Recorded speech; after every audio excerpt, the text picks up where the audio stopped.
O preço de importação expresso em moeda estrangeira será convertido em moeda nacional pela mesma taxa de câmbio utilizada no cálculo do imposto de importação, sem qualquer acréscimo ou devolução posterior se houver variação da taxa de câmbio até o pagamento efetivo do preço.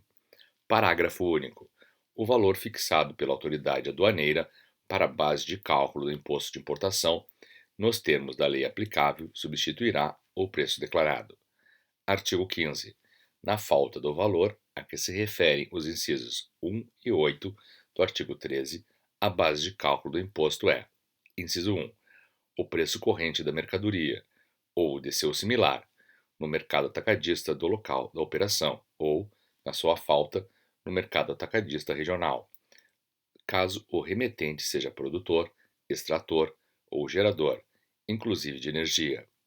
Inciso 2. O preço FOB, estabelecimento industrial à vista, caso o remetente seja industrial. Inciso 3. O preço FOB, estabelecimento comercial à vista, na venda a outros comerciantes ou industriais, caso o remetente seja comerciante. Parágrafo 1º.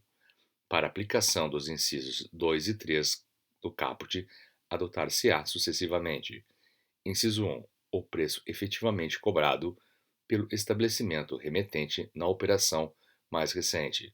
Inciso 2. Caso o remetente não tenha efetuado venda de mercadoria, o preço corrente da mercadoria ou de seu similar no mercado atacadista do local da operação, ou, na falta deste, no mercado atacadista regional. Parágrafo 2º. Na hipótese do inciso 2 do caput, se o estabelecimento remetente não efetue vendas a outros comerciantes ou industriais, ou em qualquer caso, se não houver mercadoria similar, a base de cálculo será equivalente a 75% do preço de venda corrente no varejo. Artigo 16. Nas prestações sem preço determinado, a base de cálculo do imposto é o valor corrente do serviço no local da prestação. Artigo 17.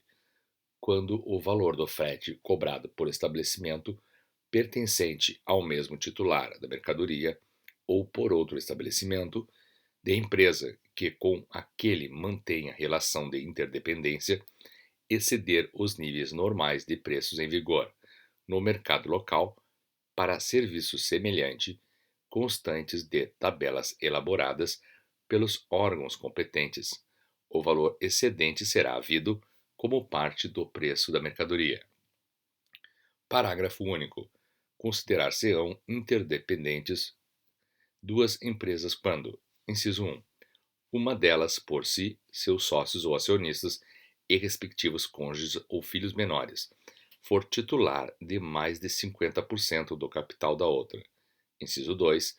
Uma mesma pessoa fizer parte de ambas, na qualidade de diretor ou sócio, com funções de gerência, ainda que exercidas sob outra denominação. Inciso 3.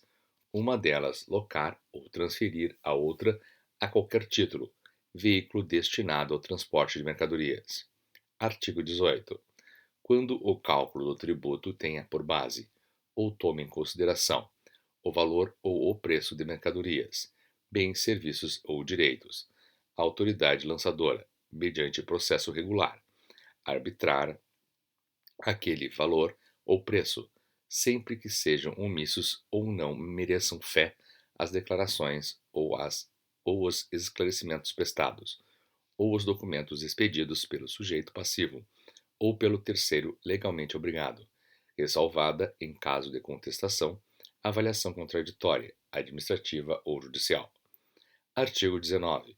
O imposto é não cumulativo, compensando-se o que for devido em cada operação relativa à circulação de mercadorias ou prestação de serviços de transporte interestadual e intermunicipal, e de comunicação com o montante cobrado nas anteriores pelo mesmo ou por outro Estado. Artigo 20.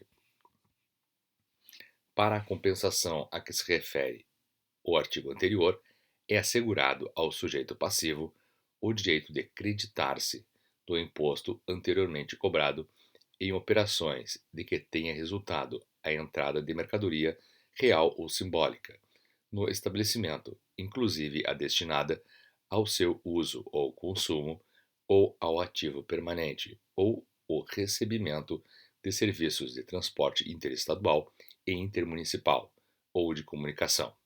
Parágrafo 1º.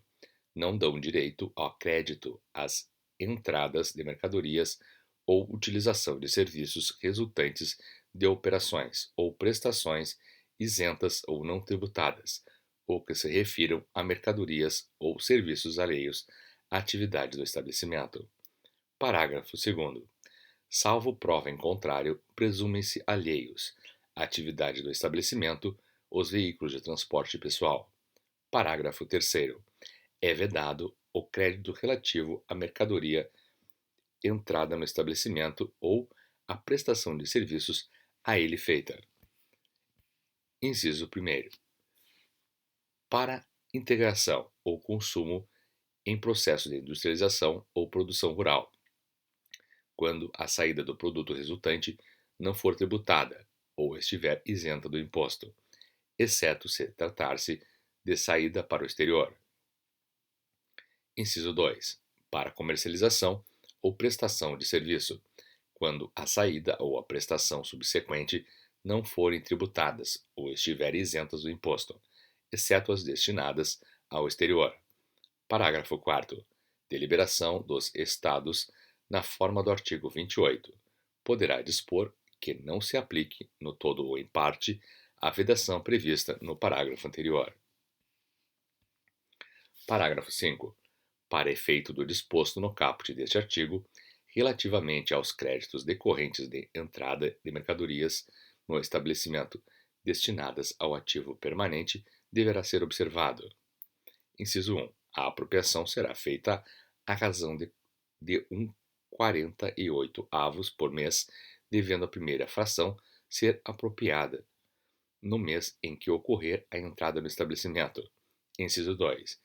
Em cada período de apuração do imposto, não será admitido o creditamento de que trata o inciso 1 em relação à proporção das operações de saídas ou prestações isentas ou não tributadas sobre o total das operações de saídas ou prestações efetuadas no mesmo período. Inciso 3. Para a aplicação do disposto nos incisos 1 e 2 deste parágrafo, o montante do crédito a ser apropriado será obtido multiplicando-se o valor total do respectivo crédito pelo fator igual a 1,48 avos da relação entre o valor das operações de saídas e prestações tributadas e o total das operações de saídas e prestações do período, equiparando-se as tributadas, para fins deste inciso, as saídas e prestações com destino ao exterior ou as saídas de papel destinado à impressão de livros, jornais e periódicos. Inciso 4. O quociente de 1,48 avos será proporcionalmente aumentado ou diminuído, pró rata dia, caso o período de apuração seja superior ou inferior a um mês. Inciso 5. Na hipótese de alienação dos bens do ativo permanente antes de decorrido o prazo de 4 anos, contado da data de sua aquisição, não será admitido, a partir da data da alienação, o creditamento de que trata este parágrafo, em relação à fração que corresponderia ao restante do quadriênio. Inciso 6. Serão objeto de outro lançamento, além do lançamento em conjunto com os demais créditos, para efeito da compensação prevista neste artigo e no artigo 19, em livro próprio ou de outra forma que legislação determinar, para aplicação do disposto nos incisos 1 a 5 deste parágrafo. Inciso 7. Ao final do 48º mês, contado da data da entrada do bem no estabelecimento, o saldo remanescente do crédito será cancelado. Parágrafo 6º. Operações tributadas posteriores às saídas de que trata o parágrafo 3º dão ao estabelecimento que as praticar direito a acreditar-se do imposto cobrado nas operações anteriores, as isentas ou não tributadas, sempre que a saída isenta ou não tributada seja relativa a: inciso 1, produtos agropecuários; inciso 2, quando autorizado em lei estadual, outras mercadorias. Artigo 21. O sujeito passivo deverá efetuar o estorno do imposto de que se tiver acreditado, sempre que o serviço tomado ou a mercadoria entrada no estabelecimento. Inciso 1. For objeto de saída ou prestação de serviço, não tributada ou isenta, sendo esta circunstância imprevisível na data da entrada da mercadoria ou da utilização do serviço.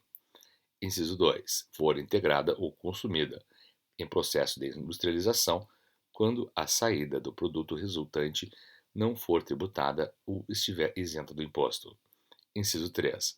Vier a ser utilizada em fim alheio à atividade do estabelecimento. Inciso 4. Vier a perecer, deteriorar-se ou extraviar-se. Parágrafo 2º. Não se estornam créditos referentes a mercadorias e serviços que venham a ser objeto de operações ou prestações destinadas ao exterior ou de operações com o papel destinado à impressão de livros, jornais e periódicos. Parágrafo 3º. O não creditamento ou o estorno a que se referem o parágrafo 3º do artigo 20 e o caput deste artigo não impedem a utilização dos mesmos créditos em operações posteriores, sujeitas ao imposto, com a mesma mercadoria. Artigo 23. O direito de crédito, para efeito de compensação, com débito do imposto reconhecido ao estabelecimento que tenha recebido as mercadorias ou para o qual tenham sido prestados os serviços, está condicionado à idoneidade da documentação, e, se for o caso, a escrituração nos prazos e condições estabelecidos na legislação. Parágrafo único. O direito de utilizar o crédito extingue-se depois de decorridos 5 anos, contados da data de emissão do documento.